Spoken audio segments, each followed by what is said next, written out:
Good morning, Eagles. In this month's What's Brewing teacher feature, we wanted to highlight some teachers who are incorporating social emotional learning into their classrooms really well.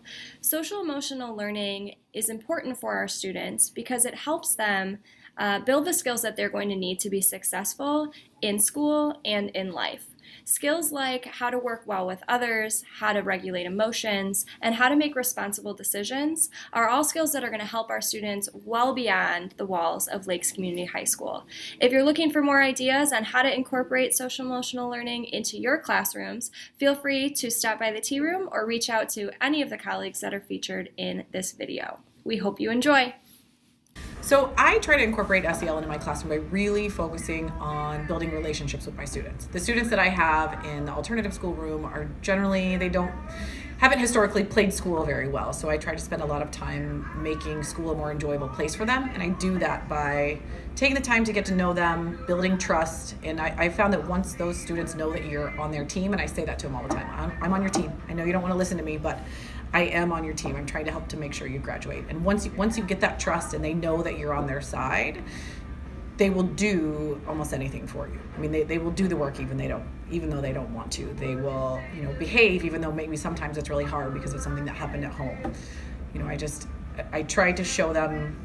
I kind of consider myself like the aunt who, not necessarily a mom, because that can be they can be a little combative with that sometimes, but trying to be more like an aunt who's concerned about about them and their well-being and wants them to succeed, but isn't going to, be on them 24/7 about make sure you get this work done, work. That I try to, kind of focus more on them as a person.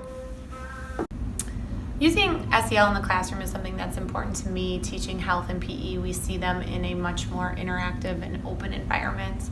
I think it all stems from the beginning of the semester and how you choose to set up your expectations for the classroom. So I really try to be outside that door 8 out of 10 days, greeting the kids, knowing their names, using their names daily, making eye contact with them every single day, moving throughout the room to be close to them. Our first unit, we spent a lot of time on social and emotional wellness when we're talking about the 7 dimensions of wellness. So once I know more about the kids, I can relate to them and their experiences throughout the school year when those conversations should come up. One of the things I also like to do is take a break in between the half bell. If I'm in a lunch period where the bell rings and the hallways are busy, I can take them out for a quick drink. We're never gone more than 2 minutes, but that gives me some time to touch base with somebody who might seem a little off, or congratulate someone who I heard did well on the announcements or saw on Twitter. Just build a connection with a quiet kid that normally doesn't talk in class. Social emotional learning is important to me, and I think that if you don't focus on it intentionally, then it's probably not going to happen in your classroom. You have to make more of an effort to kind of integrate it into your lessons. In health, it's very easy to relate it to our topics. I can see how it's much more challenging in a core subject where you're not talking about a lot of these topics. So the social and emotional strategies that I use in my classroom, I use quite a bit, I believe, is first, I usually have at least only one of the lights on to help dimming with the sensory. I feel that the students really benefit from that.